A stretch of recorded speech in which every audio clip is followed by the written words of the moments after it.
শ্রীরামপুরে জনসভায় এসে মুখ্যমন্ত্রী বলেছিলেন বিজেপি বাংলায় ক্ষমতায় এলে মাছ মাংস খেতে দেবে না। বাজারের ব্যাগ হাতে বাজারে গিয়ে মাছ কিনে তার জবাব দিলেন বিজেপি প্রার্থী ভাস্কর ভট্টাচার্য। এই মাত্র কদিন আগে প্রচারে বেরিয়ে বাজারে গিয়ে মাছ কিনতে দেখা গিয়েছিল চুঁচুড়ার প্রার্থী সুবীর নাগকে। তিনি বলেছিলেন বাংলায় বিজেপি সরকার ক্ষমতায় আসলে মানুষ নাকি আরো বেশি করে মাছ মাংস খাবে। বাঙালির প্রিয় খাবার তো মাছ ভাত। শ্রীরামপুর বিধানসভা কেন্দ্রের বিজেপি প্রার্থী ভাস্কর ভট্টাচার্যকেও দেখা গেল একেবারে বাজারে গিয়ে মাছ কিনতে। মাছ কেনার পাশাপাশি সেই মাছ বৃষ্টিতে রাস্তায় জমে থাকা জলে ছাড়তেও দেখা যায় ওই বিজেপি প্রার্থীকে। আপনারা জানেন যে একটু বৃষ্টি হলে আমাদের রাজ্যে বেশ কিছু জায়গা রয়েছে যেখানে রাস্তাতে জল জমে যায়। হ্যাঁ, শহর কলকাতাতেও বিভিন্ন জায়গায় জল জমে, আর তারই প্রতিবাদ জানিয়েছেন ওই বিজেপি প্রার্থী। বিজেপি প্রার্থীর বক্তব্য, মাছ মাংস নিয়ে মিথ্যা প্রচার করছেন মাননীয়া। বিজেপি ক্ষমতায় আসলে আরো ভালোভাবে মাছ মাংস খেতে পারবে রাজ্যের মানুষ। মুখ্যমন্ত্রীর আর কিছু বলার নেই, তাই মানুষকে বিভ্রান্ত করতে এই সমস্ত কথা বলছেন। অল্প বৃষ্টিতে রাস্তায় জল জমে যায় শ্রীরামপুরে, আর সেই অঞ্চলে মাছ ছেড়ে প্রতিবাদ জানান ভাস্কর ভট্টাচার্য। শোনাবো বিজেপি প্রার্থী ভাস্কর ভট্টাচার্যের বক্তব্য। তাই যদি হতো, আমি তো একজন বিজেপির ক্যান্ডিডেট শ্রীরামপুরে এবং দীর্ঘদিনে বিজেপির কার্যকর্তা রাজ্য স্তরে। তাহলে আমি তো কোথাও শুনিনি আমার পার্টি আমাকে বারণ করেছে যে মাছ মাংস খেলে আমরা বিজেপি করতে পারবো না। আসলে এই ধরনের ভুল ন্যারেটিভ মানুষকে বিভ্রান্ত করার জন্য ভোটের আগে উনি দিচ্ছেন। ওনার কাছে আর কোনো উপায় নেই ভোট জেতার। কেন্দ্রীয় সরকারের নিজস্ব যোজনা আছে কিছু, মানে মৎস্য চাষীদের জন্য, তাতে ৬,০০০ কোটি টাকা কেন্দ্রীয় সরকার দিয়েছে। ওনার এটা জানা দরকার। তার মধ্যে অনেক কিছু যোজনা আছে, যেমন তারা ৩% যে লোন নিলে ৩% সুদ সরকার দেবে, তার মধ্যে থেকে ভর্তুকি, তাদের গৃহ তৈরি করে দেবে, তাদের স্বাস্থ্যের উপর নজর রাখবে আলাদাভাবে। তা এই ৬,০০০ কোটি টাকার মধ্যে আছে। তাদের অল্প সুদে ঋণ পাবে। তারা যদি কোনো জায়গায় মাছ ধরতে গিয়ে বাধাপ্রাপ্ত হয় বা তাদের ২-৩ মাস বাড়িতে বসে থাকতে হয়, তার জন্য যে আর্থিক ক্ষতি সেটা কেন্দ্রীয় সরকার বহন করবে। এত কিছু মাছ চাষীদের জন্য দিচ্ছে কি জন্য? যাতে মাছের চাষ আরো বাড়ে, মানুষ যাতে সস্তায় মাছ পেতে পারে আগামী দিনে। আরে বাঙালি তো মাছে ভাতে মানুষ, আমরা তো তাই আছি। উনি যা বলছেন আমার মনে হয় মানুষ ওটা গ্রহণ করবে না।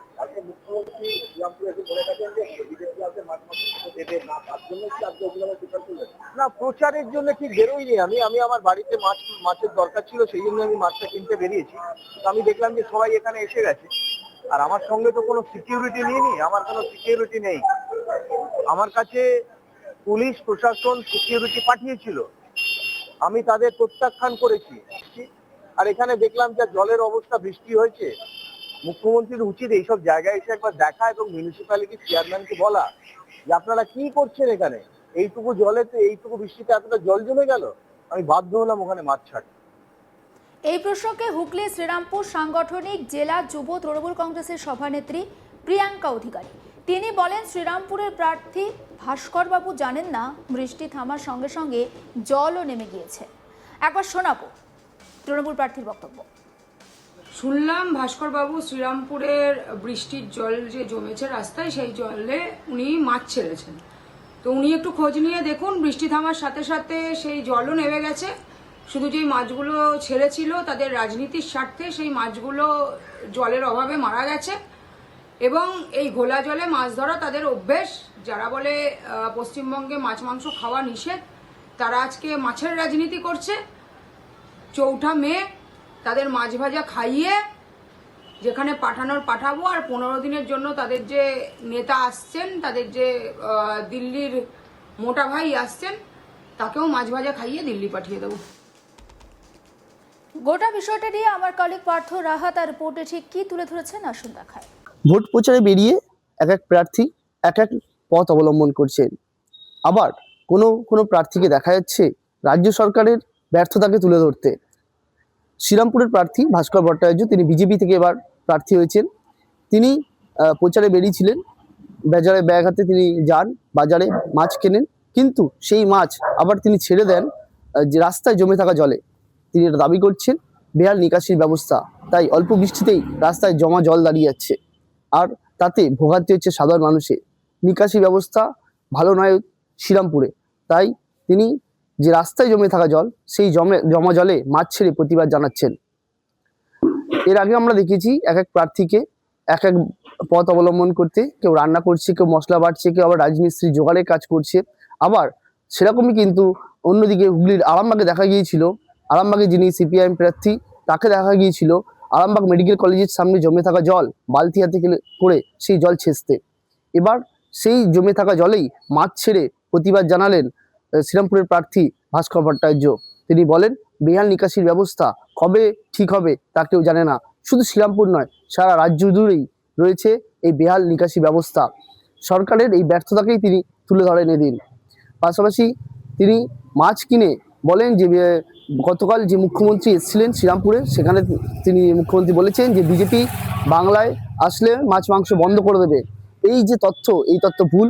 কারণ বাঙালি মাছ খেতে ভালোবাসেন, তিনিও মাছ খেতে ভালোবাসেন, তাই তিনি আজকে বাজারে ব্যাগ নিয়ে মাছ কিনেছেন, বাড়ির জন্য মাছ কিনেছেন। এবং বিজেপি ক্ষমতা এলে মাছ মাংস বন্ধ করে দেবেন না, এটা মিথ্যে কথা বলা হচ্ছে বা ভুয়ো রটানো হচ্ছে।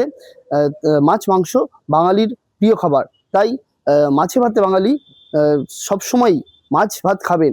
যে তথ্য দেওয়া হচ্ছে সেটা ভুল, এমনটাও কিন্তু দাবি করেন শ্রীরামপুরের বিজেপি প্রার্থী। তবে বিজেপি প্রার্থীর এই জমা জলে মাছ ছাড়া প্রসঙ্গে তৃণমূল কংগ্রেসের সভানেত্রী প্রিয়াঙ্কা অধিকারী বলেন যে ভাস্করবাবু হয়তো জানেন না যে বৃষ্টি হয়েছিল, সেখানে অল্প কিছুক্ষণের জন্য জমা জল দাঁড়িয়েছিল, কিন্তু পরে বৃষ্টি থামতেই সেই জল সরে গিয়েছে। তিনি কটাক্ষ করে বলেন যে ভাস্করবাবু যে মাছ ছেড়েছিলেন সেই মাছ হয়তো ওই রাস্তায় জলের অভাবে মারা গিয়েছে। আর ঘোলা জলে মাছ ধরা বিজেপির কাজ। বিজেপির উচ্চপদস্থ নেতারা দাবি করছেন বিজেপি বাংলায় ক্ষমতা এলে মাছ মাংস বন্ধ হয়ে যাবে, কিন্তু আবার সেই বিজেপি প্রার্থীদেরই দেখা যাচ্ছে বাজারে গিয়ে ব্যাগ হাতে নিয়ে মাছ কিনতে। অর্থাৎ তারাই কিন্তু দ্বিমতের রাজনীতি করছে। কখনো বলছে মাছ মাংস বন্ধ হয়ে যাবে, আবার ভোটের বাজারে গরম করতে মাছ কিনে তিনি মাছ কিনে বাড়িতে নিয়ে যাচ্ছেন। এটাই কিন্তু জানাচ্ছেন তৃণমূল কংগ্রেসের যুব সভানেত্রী। তবে এর আগেও আমরা দেখেছি চুঁচুড়াতে যিনি বিজেপির প্রার্থী হয়েছেন সুবীর নাগ, তাকে বাজারে ব্যাগ হাতে নিয়ে বাজার করতে, তিনি যে বাজার রয়েছে সেখান থেকে মাছ কেনেন এবং মাছ কিনে তিনি বলেন বাঙালি মাছে ভাতে, তাই মাছ মাংস বন্ধ হবে না বাংলায়। তিনিও মাছ প্রেমী। এই যে মাছ নিয়ে যে রাজনীতি চলছে, সেই মাছ নিয়ে রাজনীতিতে কখনো দেখা যাচ্ছে বিজেপি প্রার্থীকে মাছ কিনতে, আবার কখনো দেখা যাচ্ছে এই বিজেপি প্রার্থীকে রাস্তায় জমে থাকা জল, সেই জলে মাছ ছেড়ে প্রতিবাদ জানাতে। কারণ বেহাল নিকাশির ব্যবস্থা। যেটা জানানো হচ্ছে শ্রীরামপুর শুধু নয়, শ্রীরামপুরের ভাস্কর ভট্টাচার্য যিনি বিজেপি প্রার্থী হয়েছেন, তিনি বলছেন শুধু শ্রীরামপুর এলাকা জুড়ে নয়, সারা রাজ্যে কিন্তু বেহাল নিকাশির ব্যবস্থা। সেদিকে কিন্তু তৃণমূল সরকার কোনো রকম পদক্ষেপ নেয়নি। একাধিক জায়গায় নর্দমা যেগুলো বুজে রয়েছে এবং বিভিন্ন যে নিকাশির ব্যবস্থা রয়েছে, সেই নিকাশির ব্যবস্থা বেহাল। কবে এখান থেকে শ্রীরামপুরবাসী মুক্তি পাবে তা কিন্তু জানে না কেউ, এমনটাই কিন্তু দাবি করছেন ভাস্কর ভট্টাচার্য। সমস্ত খবরের আপডেট পৌঁছে দেবো আপনাদের কাছে। অবশ্যই নজর থাকুক আজ তাক বাংলায়। সাবস্ক্রাইব করতে ভুলবেন না।